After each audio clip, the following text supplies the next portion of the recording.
안녕하십니까. 산업위생을 강의하는 최윤정입니다. 이번 시간은 산업위생 기사실기 2024년 제2회 기출문제를 함께 풀어보도록 하겠습니다. 자, 1번 문제입니다. 앞에서도 출제가 되었습니다. 산업 피로의 생리학적 원인 3가지를 적으시오. 일단 피로가 생기는 건 산소 공급 부족 때문이죠. 자, 첫 번째는 산소 공급 부족. 두 번째, 우리가 당 떨어졌다, 피곤하다 하죠. 혈중 포도당 또는 글루코스 농도 저하가 가장 큰 원인이 되고요. 자, 그 다음에 혈중의 젖산 농도 증가. 젖산은 피로 물질이죠. 그래서 젖산 농도가 증가하게 되면 피로하게 됩니다. 또는 근육 내 글리코겐 양의 감소가 원인이 되겠습니다. 두 번째 문제입니다. 실기까지 중요합니다. 틀리셨다면 파란색 별표 다시 체크하시고요. 보고안전인증 고시상 금속 피움과 같은 열적으로 생기는 분진 등 발생 장소에서 착용해야 하는 방진 마스크 등급을 적으시오라고 했습니다. 자, 특급은요. 대표적으로 베릴륨 성면이었죠. 그죠? 베릴륨과 같이 독성이 강한 물질을 함유한 분진 등 발생 장소, 성면 취급 장소입니다. 1급은 특급 마스크 착용 장소를 제외한 분진 등 발생 장소고요. 금속 휘움과 같이 열적으로 생기는 분진, 기계적으로 생기는 분진인데요. 기계적으로 생기는 분진이란 건 깎아내는 공작기계 같은 데서 나오는 분진 되겠죠. 하지만 규소와 같이 2급 방진 마스크를 착용해도 모방한 경우 제외한다. 규소는 제외됩니다. 2급은 특급이나 1급 마스크 착용 장소를 제외한 분진 발생 장소입니다. 그래서 문제에서 말하는 금속 휘움과 같이 열적으로 생기는 분진 발생 장소에서는 1급 방진 마스크. 물론 1급보다 특급도 더 좋으니까요. 특급도 가능하겠습니다. 자, 그 다음 3번 문제 넘어가겠습니다. 많이 나오죠. 별표 3개 달아도 되는 단골 문제입니다. 어느 장방형 덕트의 폭이 0.2, 높이가 0.6이고요. 송풍량 Q가 240m 3승/m입니다. 덕트 길이 10m당 압력 손실 델타 P를 계산하시오라는 문제이고요. 관마찰 개수, 공기 비중이 주어졌습니다. 자, 그럼 우리가 압력 손실 계산하는 공식 생각해 볼게요. 관마찰 개수 곱하기 D분의 L이었다, 그죠? 곱하기 20분의 RV 제곱 또는 VP를 대입하면 되겠습니다. 자, 관마찰 개수는 0.019다 주어졌습니다. D인데요. 현재는 폭하고 높이가 주어졌다, 그죠? 자, 그럼 우리가 상당 직경 D는 A 플러스 B분의 2AB로 계산해 줘야 됩니다. A가 0.2고 B가 0.6이죠. 2 곱하기 0.2 곱하기 0.6 하면 0.30, 그죠? 소수 둘째 자리까지 나타내기 위하여 뒤에 공을 붙여줍니다. 길이 10m당이다라고 했으니까 곱하기 10이 되고요. 곱하기 2 곱하기 9.8분의 공기 비중은 1.2다 주어졌죠. 그런데 현재 V가 없어요, 그죠? 그 대신에 송풍량 Q가 주어졌죠. 그래서 Q를 이용해서 우리가 V를 계산할 수 있겠죠, 그죠? Q는 60 곱하기 A 곱하기 V다. 그죠? 왜 60을 하냐면요.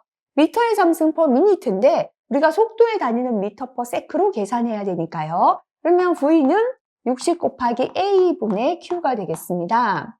60 곱하기 지금 A는요. 가로 곱하기 세로니까 0.2 곱하기 0.62 A 면적이 되겠죠. 분의 240 계산하시면 되겠습니다. 계산한 값이 33.33m/s죠. 33.33을 대입해서 풀어주시면 되겠습니다. 계산하면 값은 43.08, 정합의 단위 밀리미리 H2O가 되겠습니다. 근골격계 부담 작업 나왔습니다. 암기가 안 되신 분 다시 파란색 별표 체크하시기 바랍니다. 산업안전보건법상의 근골격계 부담 작업에 대한 내용인데요. 빈칸을 채우시오. 우선요. 자, 제가 요거 암기하실 때 이렇게 말씀드렸거든요. 키보드를 입력하는 시간만 4시간이고 나머지 시간은 뭐다? 전부 다 2시간이에요. 시간만 잘 기억해도 몇 개는 맞추죠, 그죠? 2시간을 4.5kg을 한 손 쥐기, 2시간 1kg을 손가락으로 집어 옮기기, 2kg을 손가락으로 쥐기, 10회 25kg, 25회 10kg을 무릎 아래, 2시간 분당 2회 4.5kg 들기, 2시간 시간당 10회 반복해서 충격 가하기. 간단하게 일단 암기법부터 암기하시고요. 그 다음에 좀 상세히 기억하시면 됩니다. 하루에 집중적으로 자료 입력 등 키보드, 마우스 조작한다. 요것만 4시간이다 그랬죠. 그죠? 그 다음에 하루에 총 몇 시간 이상 목, 어깨, 팔꿈치, 손목, 손을 사용하여 같은 동작 반복한다. 4시간 빼고 나머지는요, 전부 다 2시간이다 그랬잖아요. 그죠? 하루에 10회 이상, 10회 몇 킬로그램? 25kg 이상 물체 드는 작업 그랬고요. 하루에 총 몇 시간? 나머지는 다 2시간. 그죠? 시간만 해도 벌써 3개는 맞췄겠다. 그죠? 쪼그리고 앉거나 무릎을 굽힌 자세에서 이루어지는 작업이고요. 하루에 총 2시간 이상 지지되지 않은 상태에서 4.5kg 이상의 물건을 한 손으로 들거나 동일한 힘으로 쥐는 작업 해당되어 있습니다. 전체적으로 나머지 작업도 다시 한번 체크하고 넘어가시기 바랍니다. 자, 요것도 최근 들어 잘 나오죠. 별표 하나 더 붙이고요. 틀리셨으면 파란색 별표, 그죠? 산업안전보건법에 의하여 관리 대상 유해 물질을 취급하는 작업에 근로자를 종사하도록 할 때 근로자를 작업에 배치하기 전에 근로자에게 알려야 하는 사항을 3가지 적어라. 그죠? 간단하게 하면 관리 대상 유해 물질 취급하는 작업에 근로자 종사할 때 근로자에게 알려야 하는 사항이 무엇인가? 그죠? 자, 앞에서 1례 문제 풀 때 참고해서 잠시 살펴봤죠? 일단은 취급하는 물질이 무엇이며 어떤 특성을 갖고 있다 알아야겠죠? 유해물질의 명칭 및 물리적, 화학적 특성입니다. 이러한 특성을 갖고 있고 이러한 특성을 가지고 인체는 어떠한 영향을 준다. 그죠? 인체에 미치는 영향과 증상입니다. 이러한 특성과 이러한 영향을 미치니까 이렇게 취급하라. 취급상의 주의사항.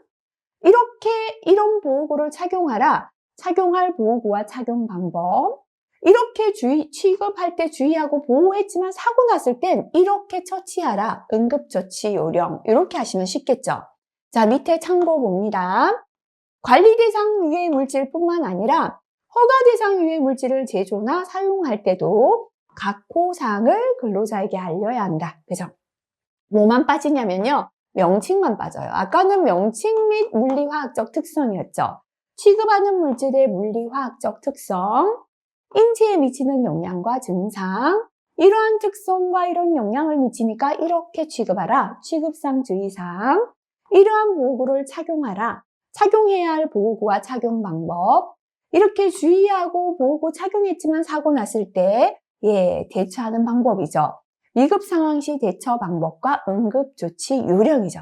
그래서 약간 다르더라도요. 같은 공통 내용으로 기억하시면 될 것 같습니다. 중요하죠, 그죠? 사무실 공기관리 지침에 관한 내용인데요. 2개에서 3개 붙여도 됩니다. 자, 괄호에 알맞은 내용을 적어보시오 했습니다. 공기정화시설을 갖춘 사무실에서 환기회수는 시간당 몇 회에서 4회 이상으로 하라 그랬습니다. 공기의 측정 시료는 사무실에서 공기질이 가장 나쁠 것으로 예상되는 몇 곳입니까? 2곳 이상에서 채취하고 측정은 사무실 바닥으로부터 얼마? 0.9에서 1.5 높이에서 합니다. 괄호 부분도 암기해야 되죠, 그죠? 일산화탄소 측정 시에의 시료 채취 시간은 업무 시작 후 1시간 전후 및 종료 전 1시간 전후에 각각 10분간 채취한다. 그죠? 요거 기억하시고요. 자, 나머지 내용 볼게요.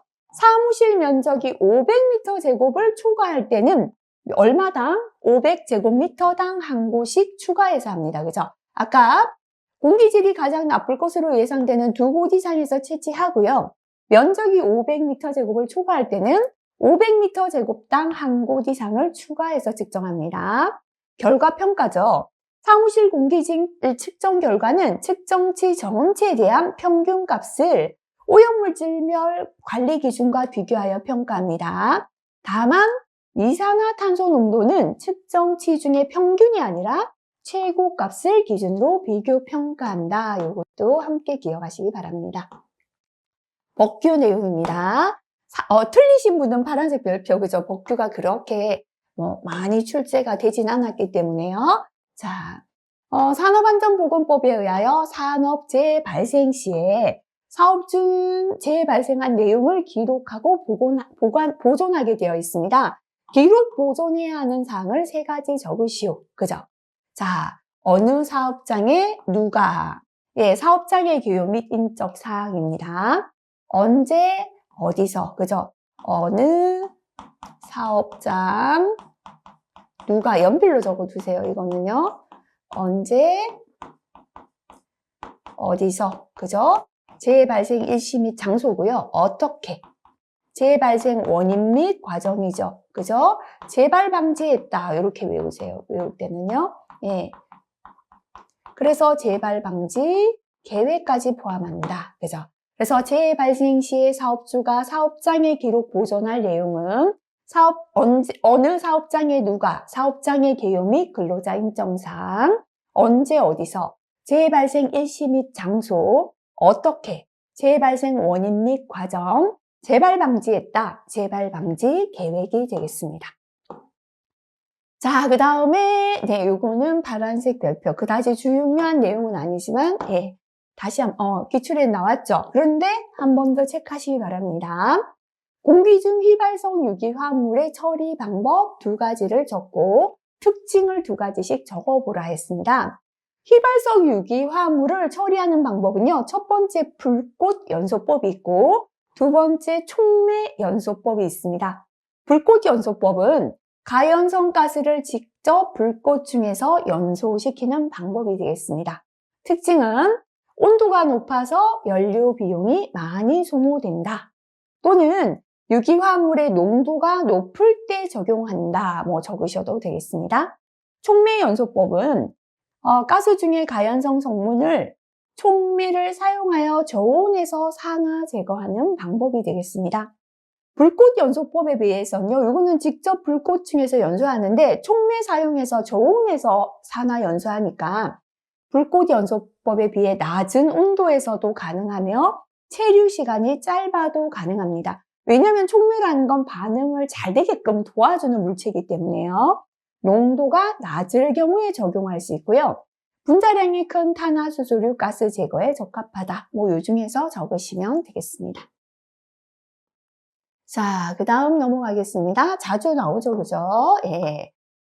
벤젠을 취급하는 작업장에 하루 8시간 작업하는 동안에 작업자들은 실제 오전 3시간은 60, 오후 4시간은 45ppm 벤젠에 노출되었습니다. 작업장 벤젠의 TWA를 구하고 노출 기준 초과 여부를 판정하라라고 했고요. 벤젠 TWA는, TLV는 50이다라고 했습니다. 자, TWA 환상값 계산하겠습니다. 8분의 그죠? 8분의 농도 곱하기 노출 시간이죠. 그래서 오전 3시간 60ppm 농도에 노출됐으니까요. 3 곱하기 60이고요. 더 있으면 플러스 4시간 동안은 45에 노출되었죠. 4 곱하기 45. 요거를 8시간의 평균으로 나눠줍니다. 지금 이게 8시간이 아니라도요.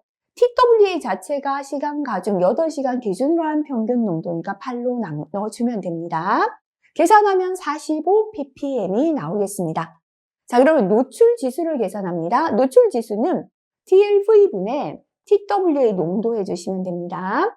현재 TLV가 50이다라고 했으니까요. 50분의 TWA 농도 계산한 45를 하니까 0.9가 나왔다면 소수 둘째 자리까지 맞춰서 공을 붙여줍니다. 자, 이 아이가 현재 1보다 작죠? 이럴 때는 노출 기준을 초과하지 않았다라고 판정 내릴 수 있겠습니다.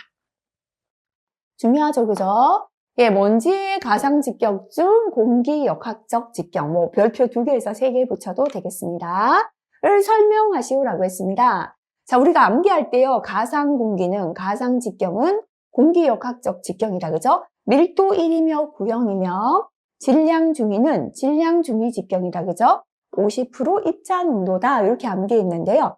일단 공기 역학적 직경은 대상 입자와 침강 속도가 같고, 그죠? 대상 입자와 침강 속도가 같고, 밀도가 1이며 1g/cm 상승이며 구형인 먼지의 직경으로 환산한 직경이다. 이렇게 설명할 수 있습니다. 질량 중위 직경은요, 입자 크기별로 농도를 측정하여 50% 누적 분포에 해당하는 입자 크기가 되죠. 이렇게 두 가지가 가상 직경이 되겠습니다.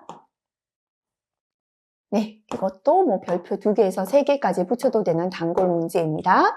급성 중독을 일으키는 에틸벤젠 TLV100이다 라고 주어졌습니다. 취급하는 작업에 하루 10시간 종사할 때 보정된 허용 농도를 계산하라. 브리프와 스칼라 보정법을 적용하라 했습니다. 자, 보정 지수 계산합니다. H분의 8인데요. H는 실제로 노출된 시간이죠. 10시간 종사했으니까 10분의 8이고요. 곱하기 16분의 24-H죠. 그죠? H가 현재는 10이 되겠습니다. 자, 요렇게 해서 빼고 나면 24가 되고요. 요것도 24가 된다. 이렇게 기억하라 그랬죠? 계산하면 0.7이 나왔습니다. 요거는 보정지수이고요.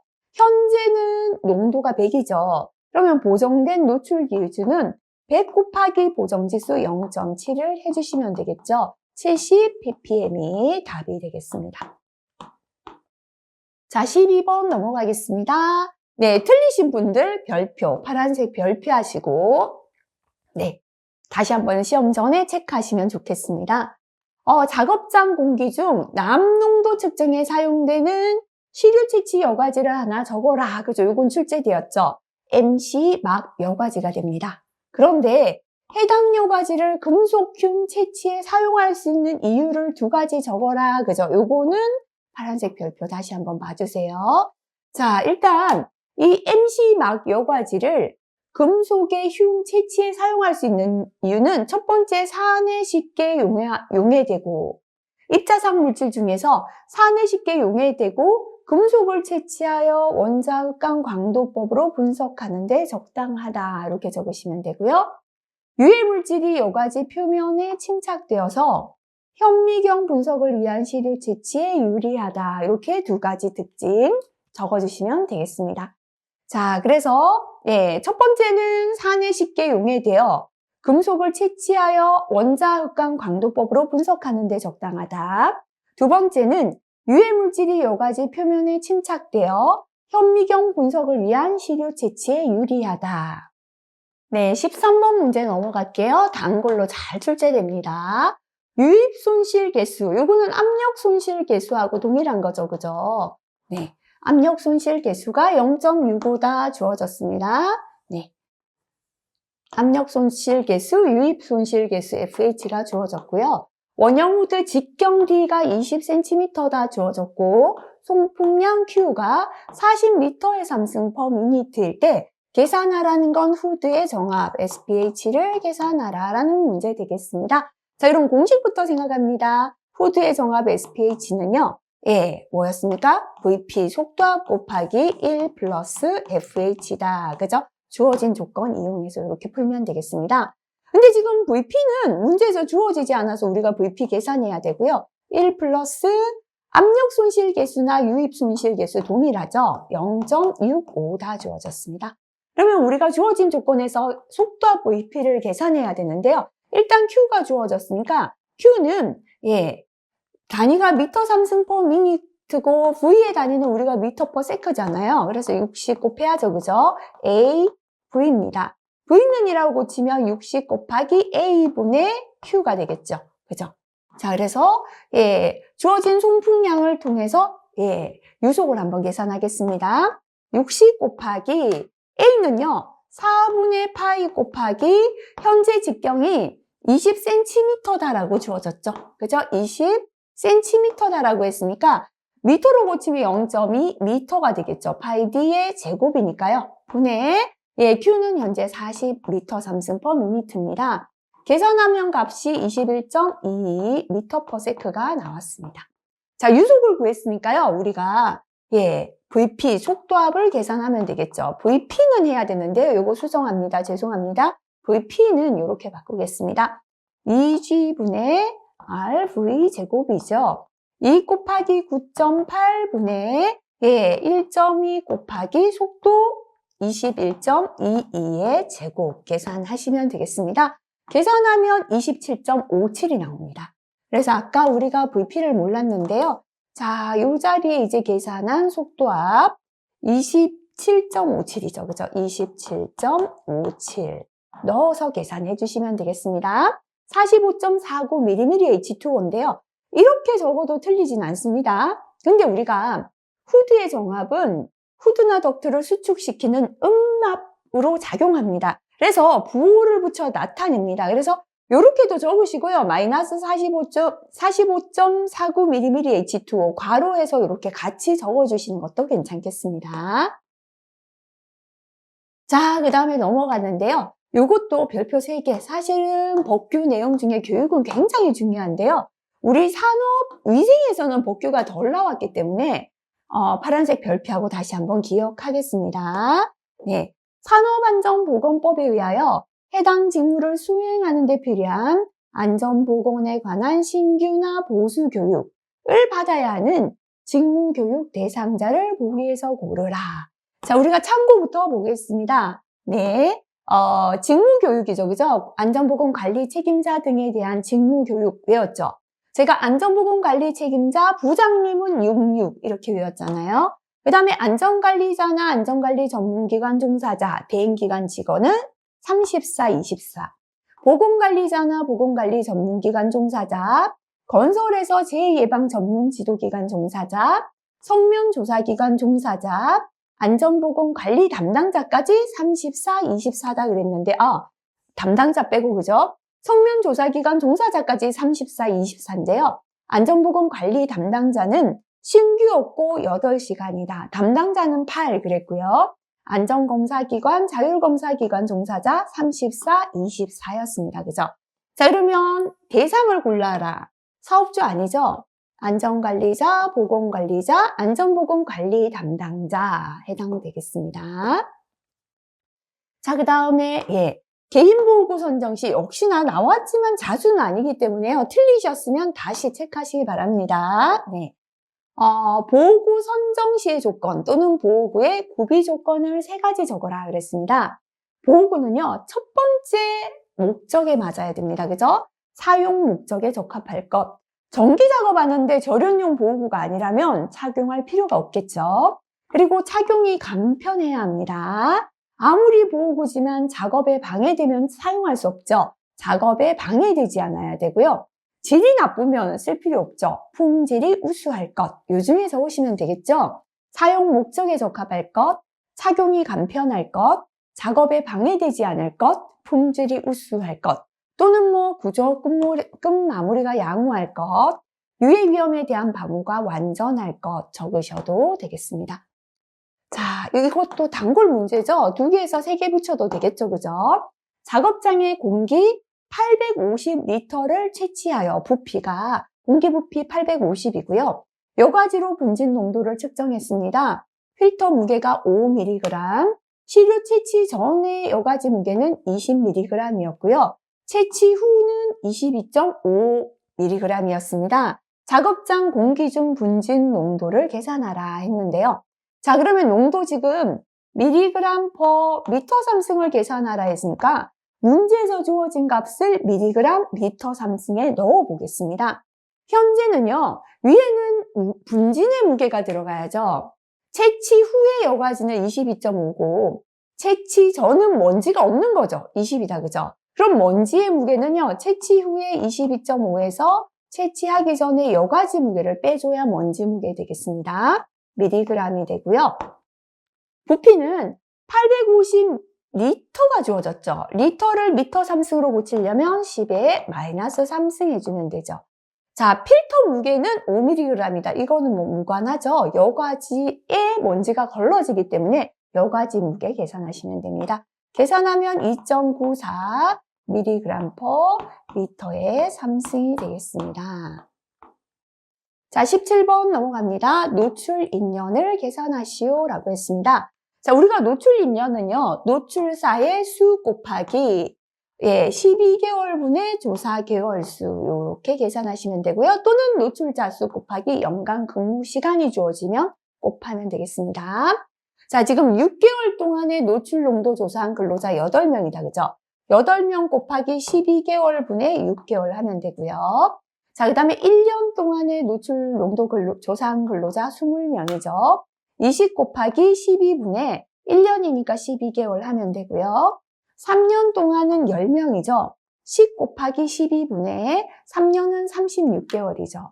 곱하면 54인년이 답이 되겠습니다. 자, 그 다음 요것도 단골처럼 잘 나오죠. 네. 작업장의 음압 수준이 95이고요. 근로자는 차음 평가수 18인 귀덮개 착용하고 있습니다. 우선 귀덮개 차음 효과를 계산하라. 그죠? 귀덮개 차음 효과는 NRR-7에 곱하기 5, 0.5 하면 됩니다. 현재 NRR이 18이니까요. 18-7, 그죠? 여기다 곱하기 0.5 하면 5.5가 나왔다면 둘째 자리까지 하시고요. 단위를 많이 물어보시는데 나와 있는 단위가 그대로 가시면 돼요. 데시벨 A. 근데 만약에 단위가 안 나와 있다면 데시벨로 나왔다면 그대로 단위 데시벨 가시면 되는데요. 법에서 보호구잖아요. 법에 적용을 받죠. 그래서 작업환경 측정이나 법에 적용받는 단위는 데시벨 A다. 이렇게 기억하시면 됩니다. 근로자가 노출되는 음압 수준은 95에서 차음이 5.5만큼 되니까요. 노출은 89.50데시벨이 되겠습니다. 자, 요것도 단골처럼 많이 나오죠. 그죠? 2개에서 3개짜리죠. 작업장 공기 중에 사염화탄소가 5000ppm이다. 자, 10,000ppm이 1%죠. 그러면 5000ppm은 0.5%다 하고 똑같다. 그죠? 공기 중에요. 사염화탄소가 0.5%가 있으면 나머지 공기라는 뜻이죠. 그래서 100에서 사염화탄소 0.5를 빼주면 공기는 99.5%다라는 걸 뜻합니다. 이때 공기와 사염화탄소 혼합물의 유효 비중을 소수 넷째 자리까지 계산하시오라고 했습니다. 사염화탄소 비중 5.7, 공기는 1입니다. 자, 그래서 사염화탄소는 0.5%고 비중이 5.7이고요. 공기는 99.5%의 비중이 1입니다. 0.5%에서 퍼센트를 지으려면 100으로 나눠주면 되죠. 0.005 곱하기 비중 5.7 플러스 0.995죠. 그죠? 2칸 뒤로 가면 되니까요. 곱하기 1.0 하면 유효 비중은 1.0235가 되겠습니다. 20번 넘어갑니다. 역시나 별표 2개짜리 문제가 되겠습니다. 입경이 15 마이크로미터이다 라고 했는데요. 단위를 주의하세요. 입자의 직경 단위는 센티미터죠. 그죠? 그럼 앞에서 여러 번 나왔지만요. 마이크로미터는 10-6승미터고 센티미터는 10-제곱미터죠. 그래서 마이크로미터는 10-4승 센티미터다. 읽으면서 단위 확인하시고요. 15 곱하기 10-4승 센티미터. 이렇게 딱 단위를 수정해 놓으면 실수가 적겠죠. 그죠? 밀도는 1.3g/cm 3승이다. 단위 좋고요. 침강속도 cm/s를 계산하라 했습니다. 공기 점성 계수가 주어졌습니다. 중력 가속도, 공기 밀도가 주어졌죠. 자, 그러면 이제 침강속도 부위는 18 곱하기 점성 계수 주어졌을 때 공식, 그죠? 뮤분에 바로 대입할게요. 18 곱하기 뮤가 점성 계수죠. 그죠? 그래서 1.78 곱하기 10의 -4승. 그죠? 현재 단위는 g/cm/s 맞습니다. 자, 그 다음에 중력 가속도는요. 980cm/s의 제곱이고요. 여기 단위는 안 적어도 되는데 체크하시라는 뜻에서 적어봤고요. 직경이다. 그죠? 금방 우리가 센티미터로 수정했습니다. 15 곱하기 10의 -4승에 D의 제곱이니까 제곱이죠. 그죠? 곱하기 자, 그 다음에 밀도입니다. 입자의 밀도는 1.3이고요. 공기 밀도가 0.0012다. 단위는 동일합니다. 자, 이거 계산하시면 0.89cm/s가 답이 되겠습니다. 자, 여기까지 2회 기출문제 풀어봤습니다. 역시나 2회에도요. 법규에서 출제된 부분이 과거보다 조금 많아졌다 보시면 되고, 하지만 계산 문제는 굉장히 자주 출제되는 위주로 평이하게 출제가 되었죠. 그래서 계산 부분이 조금 수월하기 때문에 앞으로 공부하실 땐 법규 부분을 조금 강화해야겠다 이렇게 생각하시면 되겠습니다. 자, 이번 시간도 수고 많이 하셨습니다.